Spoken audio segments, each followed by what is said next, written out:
नमस्कार दिव्यांग बांधवांनो. दिव्यांग बांधवांना आपण काल एक पोस्ट टाकली होती की दिव्यांग बांधवांना 40%च्या वर जे पण दिव्यांग बांधव आहेत त्यांच्यासाठी योजना टाकलेल्या आहेत. ह्या योजना मी आपल्याला पुन्हा एकदा टाकतोय. ह्या योजना पाहून घ्याव्यात. याच्यामध्ये संजय गांधी योजना असो, संजय गांधी मानधन असो, किंवा आपल्याला लग्नाचं अनुदान असो, किंवा आपल्याला सायकल मिळणे असो, अशा बऱ्याच योजना आहेत. आपण दिव्यांग बांधवांनी या गोष्टीचा पूर्ण लाभ घ्यावा. बरेच दिव्यांग बांधव म्हणतायत आम्हाला याची माहिती नाही, किंवा हे फक्त चक्रा मारायला लावतात.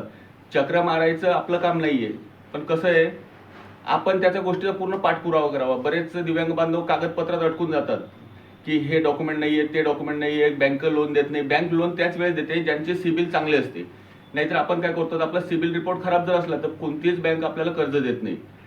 तर त्याच्यामुळे दिव्यांग बांधवांनो, आपले सिबिल रिपोर्ट आपण तपासून घ्यावे. आपले सिबिल जर चांगले असले तर कुठलीच बँक आपल्याला रोखू शकत नाही.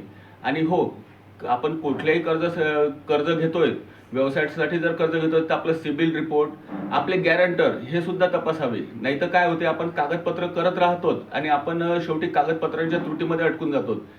तर मित्रांनो, याच्यानंतर आपण संजय गांधी योजना असो, या 9 योजना ज्या दिल्यात मी, याच्यातून आपण कोणत्या कोणत्या योजनेचा फायदा घेतलेला आहे, व आपल्याला जर योजनेचा फायदा घ्यायचा असला तर मला कमेंट करून नक्की सांगा. मी माझ्या परीने जे पण होईल ती मदत मी नक्की करेल. धन्यवाद दिव्यांग बांधवांनो.